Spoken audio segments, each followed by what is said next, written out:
Did you know approximately 80 million Americans suffer from hair loss, also referred to as alopecia? While the exact causes of alopecia are unknown, we do know that healthy hair grows from a healthy scalp. A hair disorder like alopecia can involve hair loss, which may prevent regrowth. Hello, my name is Stephanie Anderson, and welcome to the Main Health Show. Today, we are going to discuss the study of products marketed to alleviate hair loss that is reversible and why nearly 99% of them are ineffective with hair scientist Dr. Crystal Porter of Maine Insights and her initiative Save Our Scalps. Dr. Porter is visiting with us from her office in Chicago, Illinois. Now, Dr. Crystal E. Porter, PhD, is passionate about debunking myths and empowering others to properly care for their hair. She has a patent pending process to help individuals to tailor their own individual needs. So as you can see, we have a great deal of information to cover, so please let me welcome Dr. Crystal Porter. Dr. Porter, thank you for visiting us here at the Main Health Show. Thank you so much for having me. It's wonderful to be on a platform that is about information sharing and, really empowering people with information. I was able to share a brief portion of your bio with the Main Health audience. You are a very accomplished professional when it comes to the study of hair. Now, we're going to delve into your business, Main Insights, and of course, want to get your deeper into your Save Our Scalps initiative. I must confess that I love the clever acronym of SOS for Save Our Scalps because losing hair is in an epidemic number. As professionals, we see many clients who are in distress. So let's start with my first question. What motivated you to go into hair science and start Main Insights? Wow. Well, that history goes back a little bit because it wasn't a mission of mine. A lot of people know exactly what they want to do in life, and I was not one of those people. But I did know that I cared about mechanical aspects of science. So when I was introduced to physics in college, I gravitated more towards that particular discipline, not realizing that hair itself is a biomaterial. And so I did my graduate studies looking at the mechanical properties of polymers, which are basically plastics. And it wasn't until I started my job search where a company called Unilever approached me and asked me for an interview at one of the clearinghouses that they have at the American Chemical Society. So they are the ones who introduced me to hair science and the relevancy of my background in understanding mechanics of materials with hair. So that's really how I got started. But it did not take long for me to have a deep passion for what I was doing because, as you know, as a woman of African descent, we Black women, have a special bond with our hair, and we have certain challenges that I think people of other ethnic groups don't really realize how passionate we are about it. So when I became immersed in the research, it didn't take long for me to understand the significant impact that I could have as a scientist for our particular society. So it actually kind of found me. I think things just happened in divine order. And when I worked with Unilever, that was the opportunity to really understand how the different testing mechanisms help to support claims for products.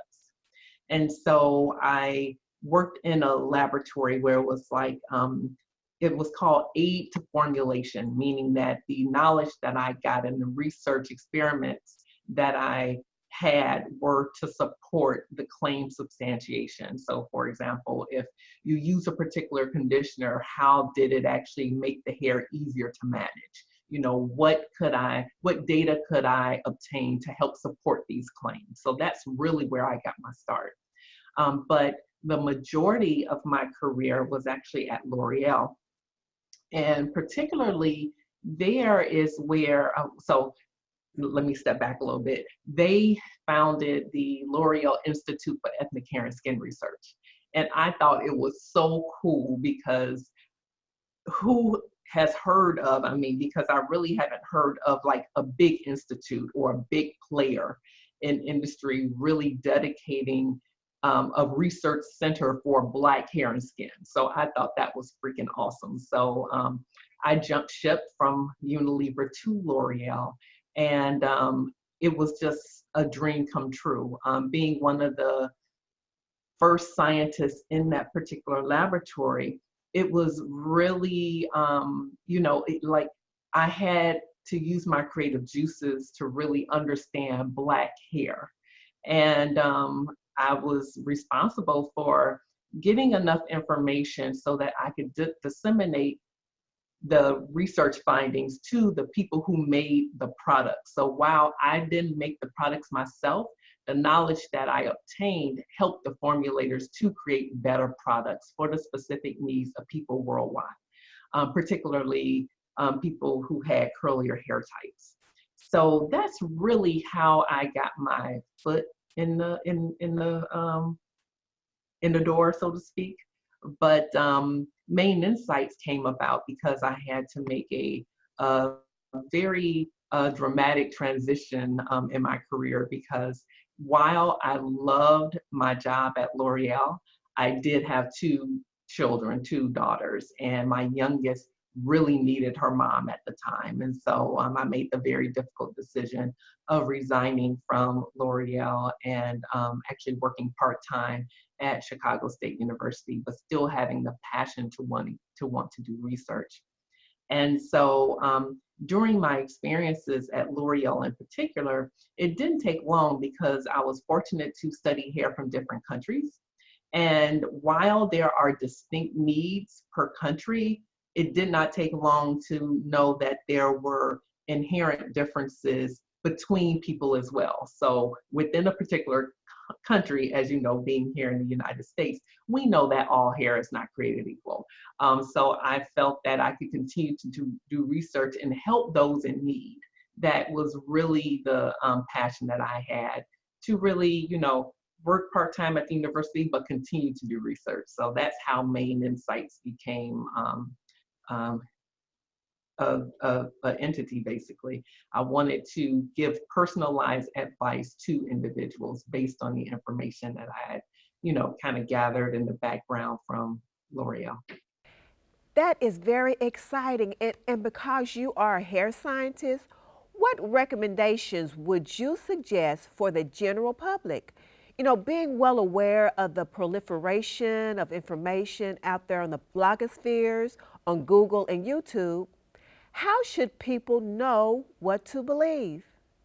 Yeah, so I kind of put it in different buckets, or the types of information out there, because while I do see a lot of misinformation out there, if you can put things into context, for example, I think the vloggers or bloggers, people who are into the aesthetics of hair, I give them kudos for all of the creativity that they use to, help people who don't know what to do with their hair, especially when it's natural. I mean, that's a whole nother challenge for those of us with, curly hair to have to deal with styling from day to day. So I give, an A+ to those who are creative to, really showcase how they're able to do things. So if the expertise is in the aesthetics, then, if their hair looks good and they're able to explain, there is nothing wrong with getting those types of tips for your own benefit. The problem that I have is when people, and I want to say not, I'm going to say not credentialed, but I'm going to say not credentialed in the way of really having the in-depth experience with being able to share information. Because there are those who have had a lot of people critique the work that they do in such a way, or like in science, it's easy for us to kind of understand the value of the information that's being shared because we published in peer-reviewed journals. We go to different conventions or seminars, and when we give information and convey it, we have our peers to really critique us.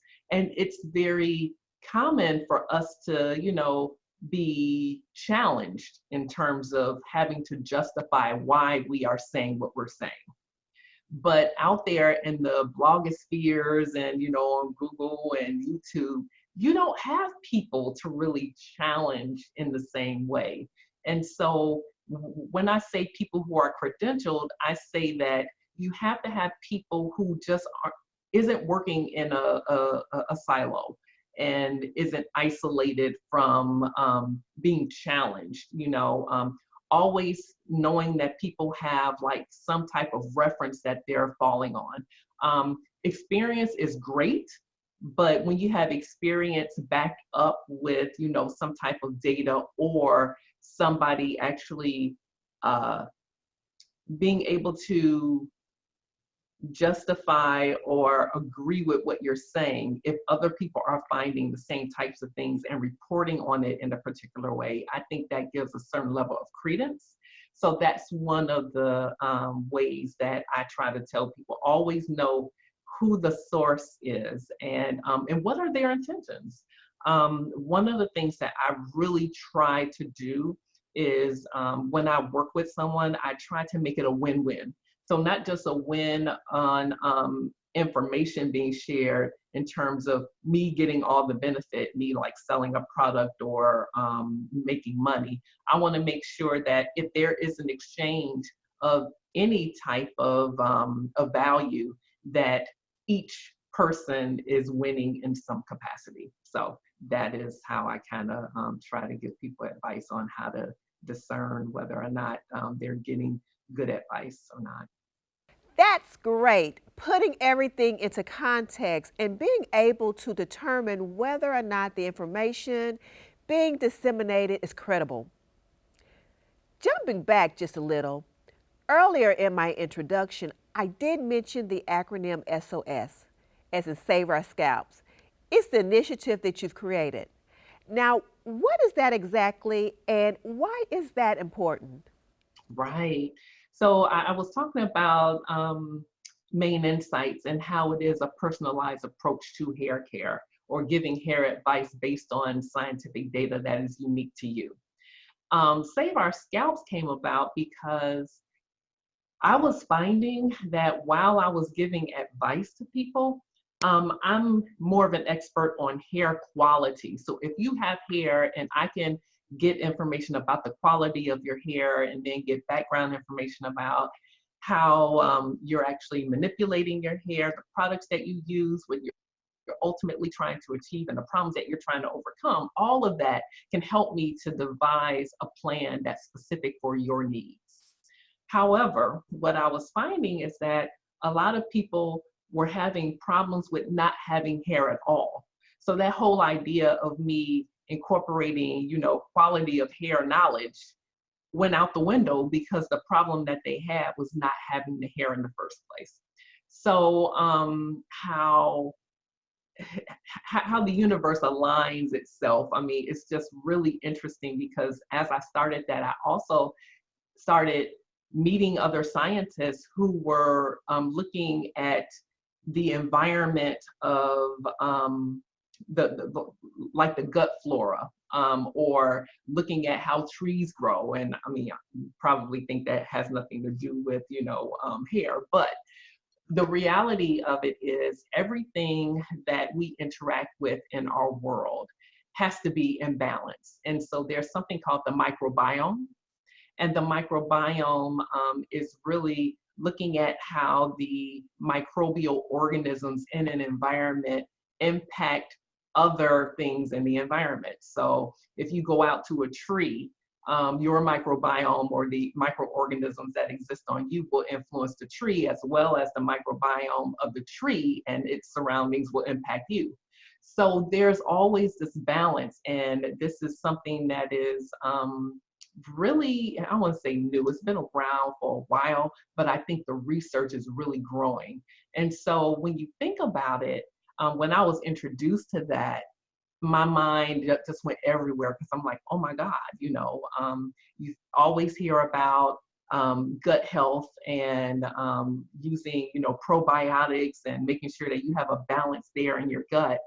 You also need a balance on your scalp, but no one has been able to really do in-depth research with it. So it turns out, and I mean, this is a whole nother segue into how my daughter got started in the research, but basically, because she was in high school and she has a scientific mind, this is a project that she decided to do. And she came up with the name of Save Our Scalps, actually, because it was her project. But she wanted to do exploratory research to see if there was a link between the microbial environment of the scalp and how that relates to people having or not having hair. So the research that we've done, or that she did in an exploratory way, was able to show that there is indeed a correlation to the different types of microorganisms that exist when you have hair and when you don't. And it is our job as scientists to say, okay, now that we know that there is a link, how can we understand how that link plays a role into the health of the scalp? And so that is where Save Our Scalps came from. And it's important because this is actually just scratching the surface in terms of what we need to understand. We know and we can build what we call like a spectrum of health, meaning that if you have particular types of microbial organisms on the scalp, your health can be, on one end of the spectrum compared to another. And so it's our job to understand how to move that needle, so to speak, into making sure that everyone is healthy or has a healthy environment to make it more conducive to grow hair. That definitely does explain the importance of the Save Our Scalp initiative and how it was originated. Now, can you please expound on exactly how the SOS services will help the client? In other words, what do they get? Right. So what we're doing is we have an initiative that is very similar to the type of information or the type of um, report that you will get that's personalized. So a lot of people do Ancestry.com or 23andMe. And so you get information that's specific to you. So that's what we're trying to do and trying to build the research knowledge. We're also trying to give the person who participates in this research, something tangible that they can appreciate that's unique to them that they can't get anywhere else. So basically, it is a personalized report about scalp health and how it is how it pertains to you as an individual. But how do you compare to everybody else? So for those who have hair loss, where do you land in that continuum that we have, or that spectrum that we have?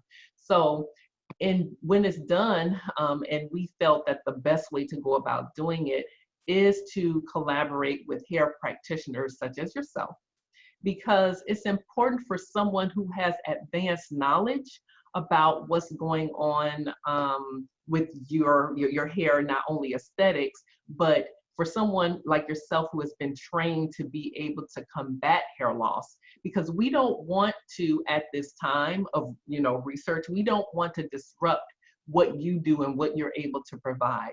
But basically, this is more of a supplement for you to have in your toolbox to be able to say, oh, I have a certain level of expertise to be able to help you. And this particular amount of information is going to enhance my knowledge in terms of helping you. So we want you to incorporate what you already know and then get additional information. But then with you being a professional, you're able to obtain the information that we need in a way so that we can build on that knowledge together. And when we get more knowledge, we're able to disseminate to you. But the client, him or herself, will get a very personalized report. They will get a nutritional assessment because that's something I haven't hit on, but we know that anything that you eat, how much you eat, when you eat, all of that impacts, your overall health, including your scalp health.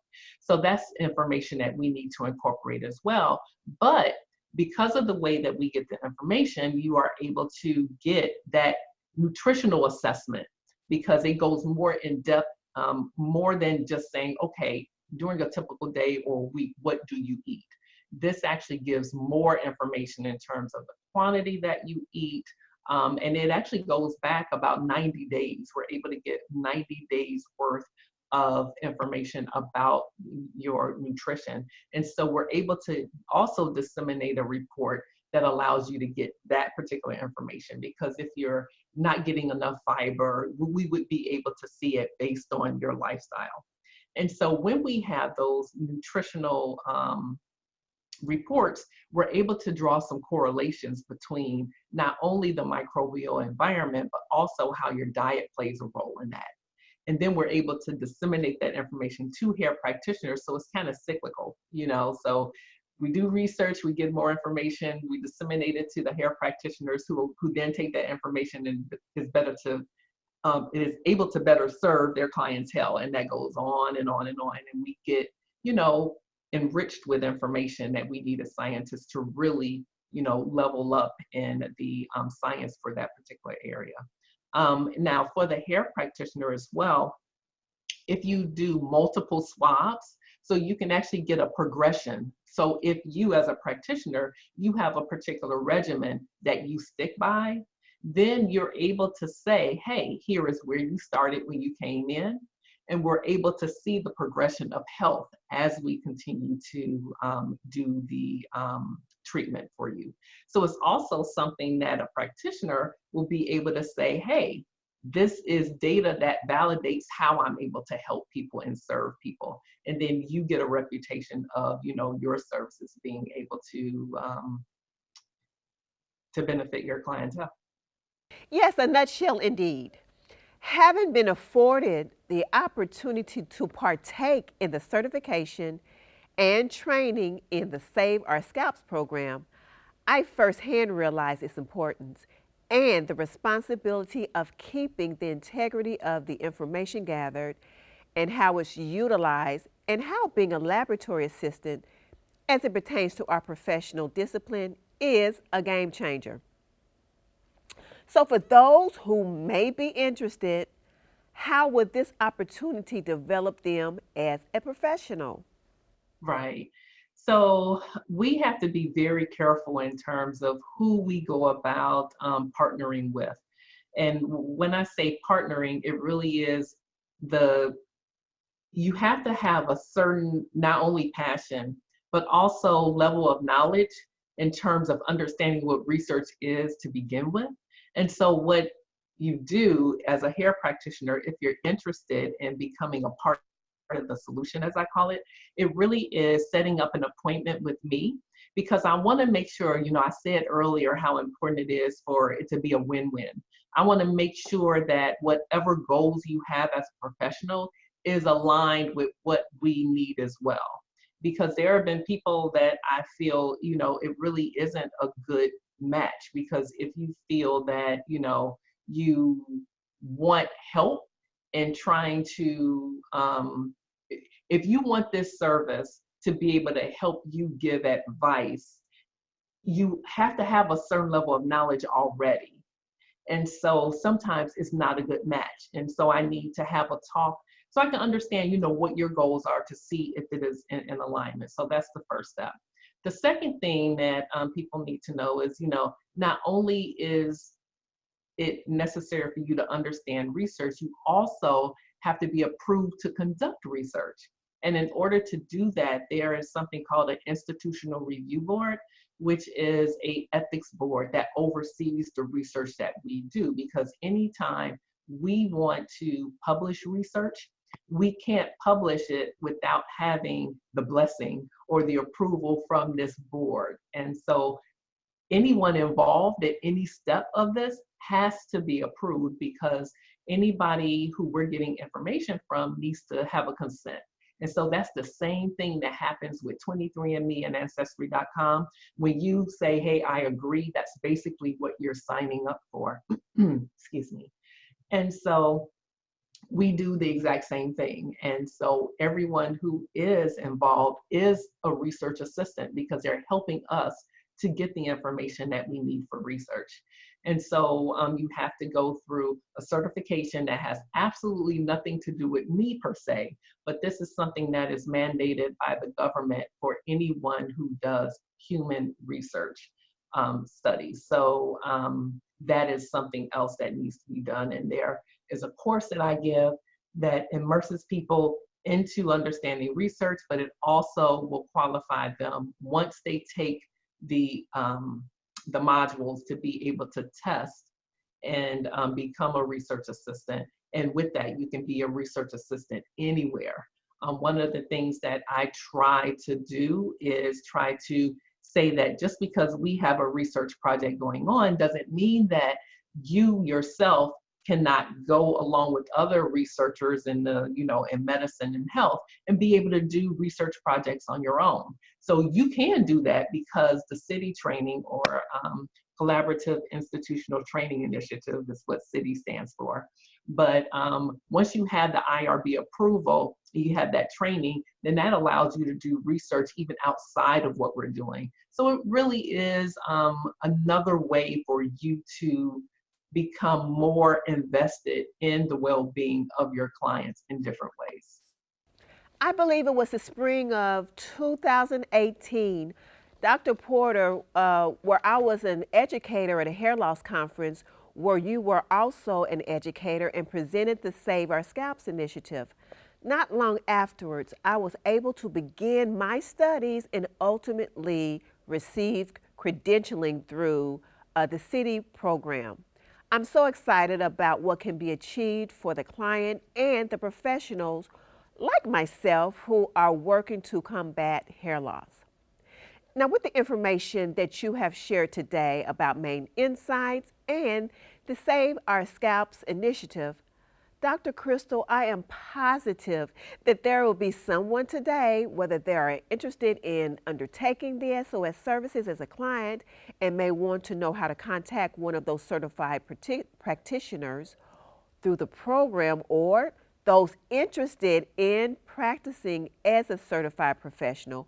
Will you please tell the Maine Health viewers how they may connect with you for that information? Yeah, absolutely. So it is the Save Our Scalps initiative. And so we have a Save Our Scalps website, and that is saveourscalps.com. And for professionals who want to reach out to me, it's, on the Save Our Scalps website, there is something that says Let's Talk, and you would schedule an appointment with me through my scheduler. And yeah, I'm always willing to explain more in depth so that people have a clear understanding what they are getting into and what they're not getting, because I don't want to mislead anyone. But as far as like clients or people who would like to have this, when you go to the Save Our Scalps website, you also see a list of professionals who have been qualified to give Save Our Scalp services, because a lot of people want to reach out to me and say, oh, aren't you able to, give me everything I need? And in theory, I could, but what I find is it's better for people to go through hair practitioners. So aligning myself with those who have invested their time more than anything to be able to become educated and understand the relevance of what we're doing to better suit you as an individual. These are the people that you would go to. And so I do have a list on the website. All right, you've heard it there, all about the great program and initiative. I suggest you check it out for yourself. Thanks for watching the Maine Health Show, and a special thank you to our guest, Dr. Crystal E. Porter of Chicago, Illinois. Until next time, this is Stephanie Anderson. Be blessed. Bye.